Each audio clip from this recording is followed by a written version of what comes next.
The rain fell hard that night, the kind that blurred the city lights into a soft watercolor of gold and gray. Alexander Voss sat in the back seat of his black Bentley, the leather interior silent, except for the faint hum of the wipers slicing through the storm.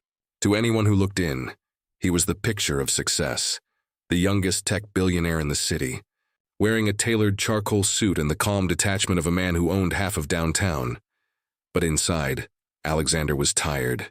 Tired of meetings, tired of people pretending to care, tired of a life so polished it had no soul. His driver, Collins, made a slow turn near an old neighborhood, one Alexander hadn't seen in years. A detour, thanks to a flooded highway. And that's when he saw her. Curled up under a flickering street lamp on a bench slick with rain, was a small figure wrapped in a thin blanket. For a moment he thought it was just another homeless stranger, until the wind shifted and the light caught her face. "Stop the car," he said suddenly. Collins hesitated. "Sir, this isn't a safe—" I said stop. The Bentley rolled to a halt and Alexander stepped out into the rain. His shoes sank into the puddled asphalt as he approached the bench. His chest tightened.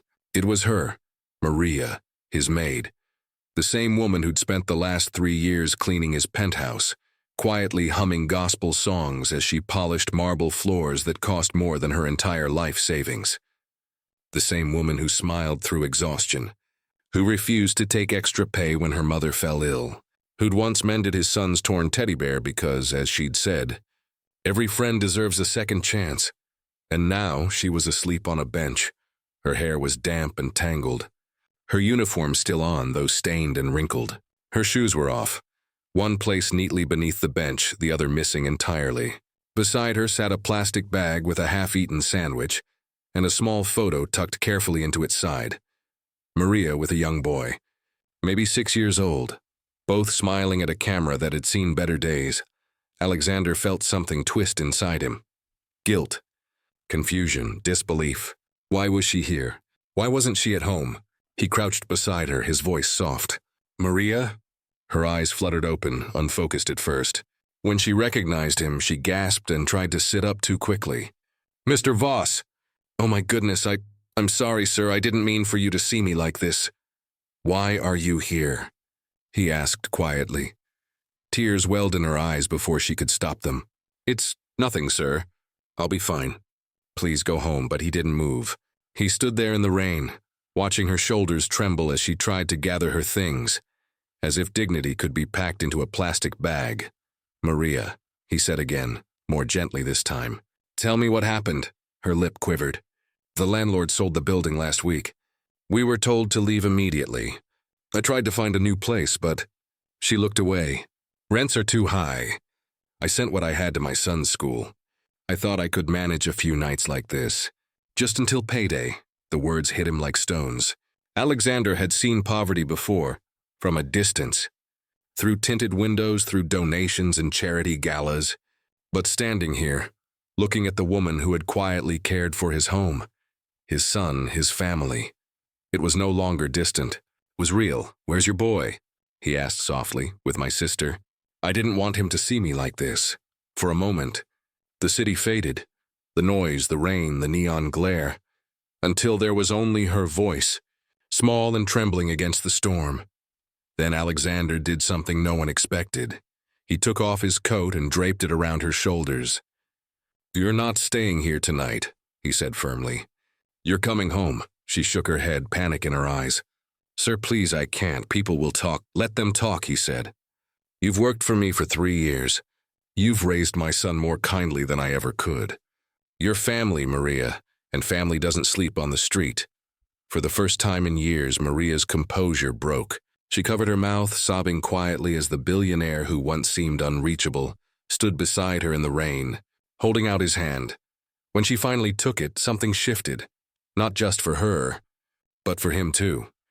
The city was still soaked in rain by the time Alexander's car pulled up to the towering glass penthouse he called home. It loomed against the skyline like a monument to success, elegant, sterile, and lonely.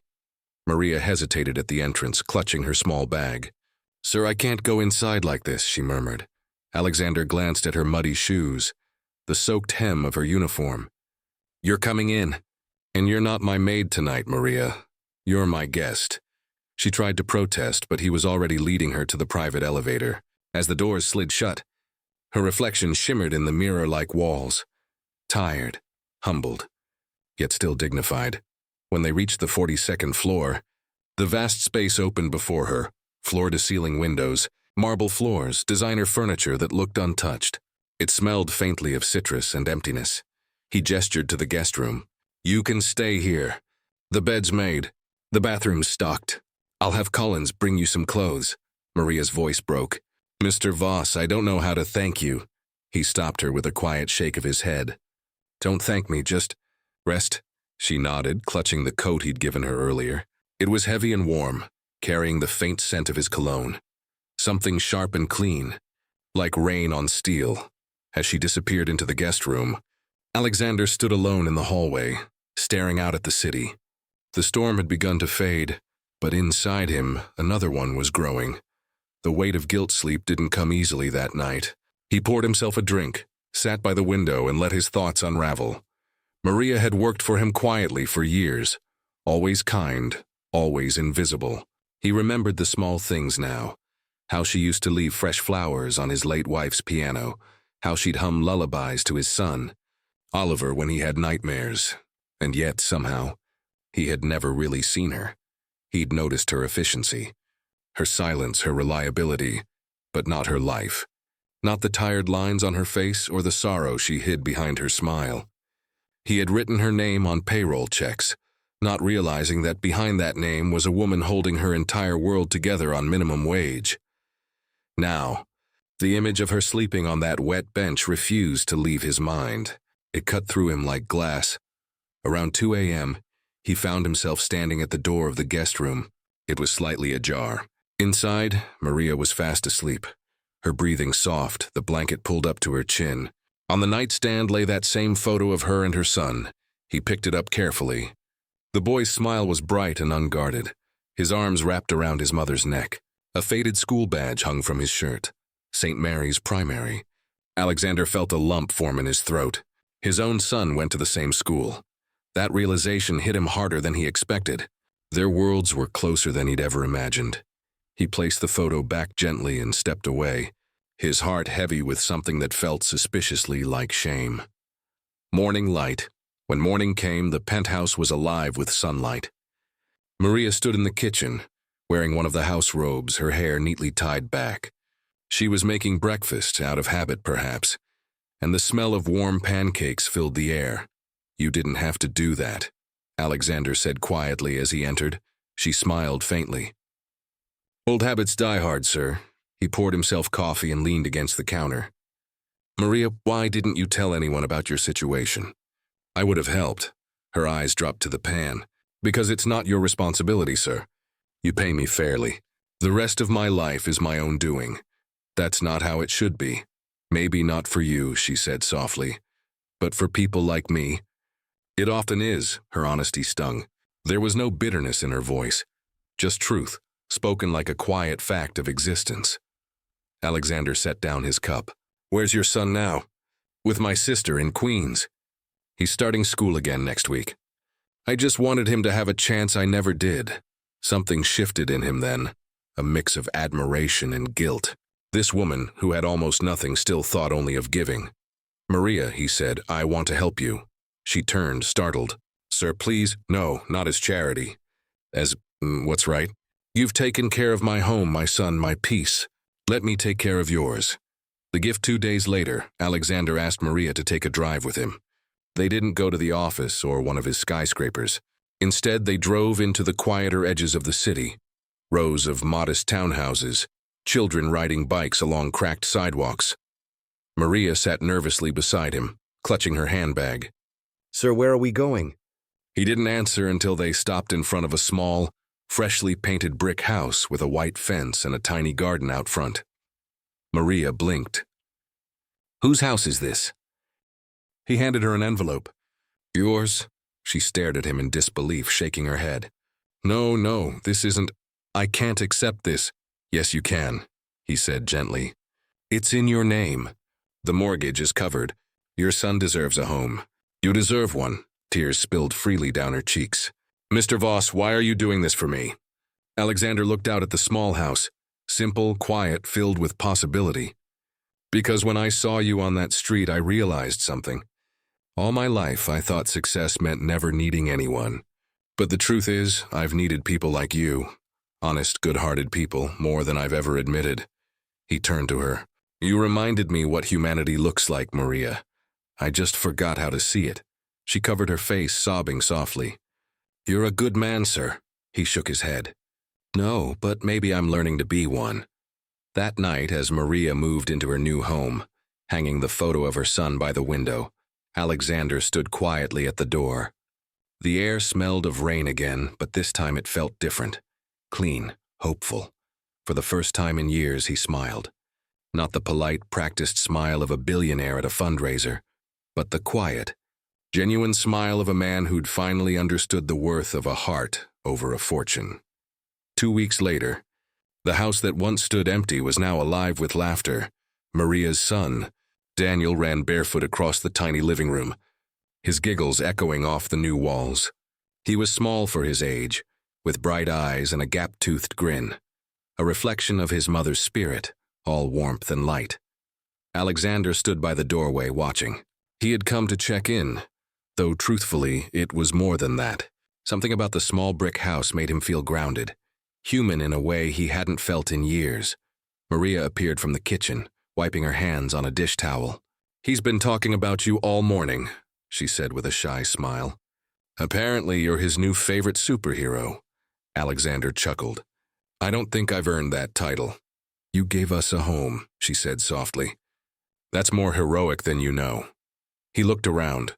The second-hand furniture, the smell of fresh bread, the laughter that filled the air, and realized it wasn't about luxury or grandeur.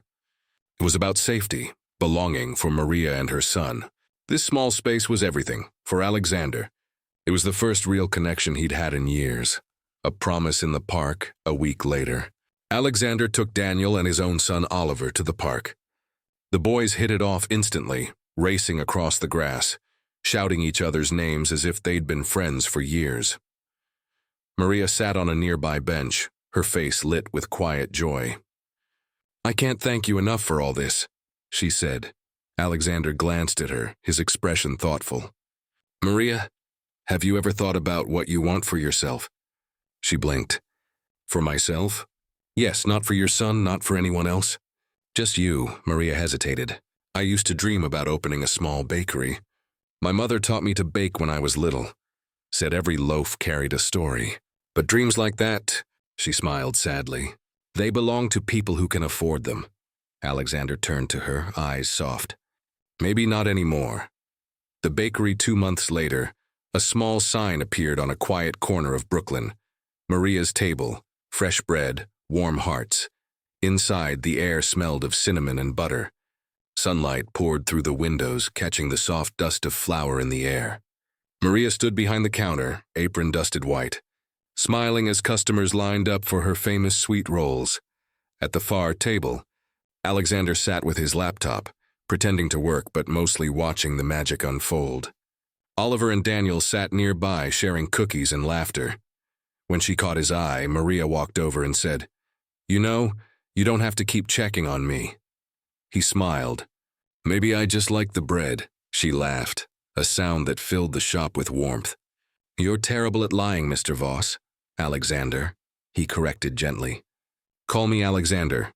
The way she said his name after that, quietly, with respect but also friendship, felt like a small kind of grace. The gala that winter, Alexander hosted his annual charity gala. Normally, it was a formal, distant affair, filled with hollow conversations and expensive champagne. But this year was different. He stood on stage, the microphone trembling slightly in his hand. "Tonight," he began, "I don't want to talk about numbers or donations. I want to talk about something that changed me." The crowd stilled. He looked toward the back of the room, where Maria stood in a modest navy dress, her son beside her. "Not long ago," Alexander continued, "I saw someone I care about sleeping on the street. She wasn't asking for help. She wasn't begging. She was surviving. And I realized how blind I'd been. How easy it is to look past the people who quietly hold our lives together.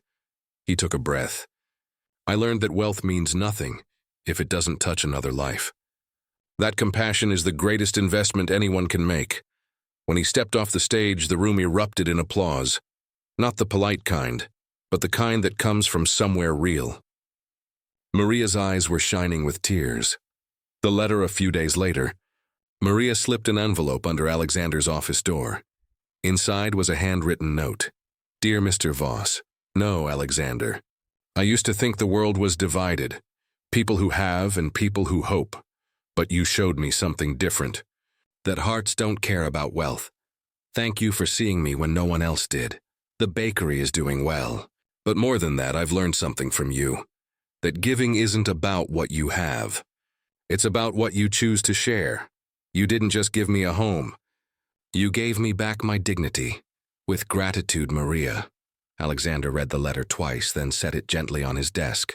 For a long moment, he simply sat there, the city skyline glowing behind him, feeling something richer than success, peace, the ending. A full circle months passed, and seasons changed. Maria's bakery became a beloved neighborhood spot, a place where people came not just for bread but for warmth, laughter, and kindness. Every morning, a black car would stop outside, and Alexander would step in for his usual coffee and muffin. He never stayed long, but his eyes always softened when he saw Daniel running to greet him. One morning, as the sun rose golden over the city, Maria handed him a loaf wrapped in paper and ribbon. For you, she said. Our bestseller, we call it Second Sunrise, he smiled. Why that name? Because, she said softly, it's about starting over. About realizing that even after the darkest night, there's still light waiting to be found. Alexander looked at her for a long moment, then nodded. You taught me that, Maria. And as he walked out into the morning light, the scent of bread in his hands, the laughter of children behind him, he realized something profound. Sometimes the richest thing a man can ever own is the moment he decides to care,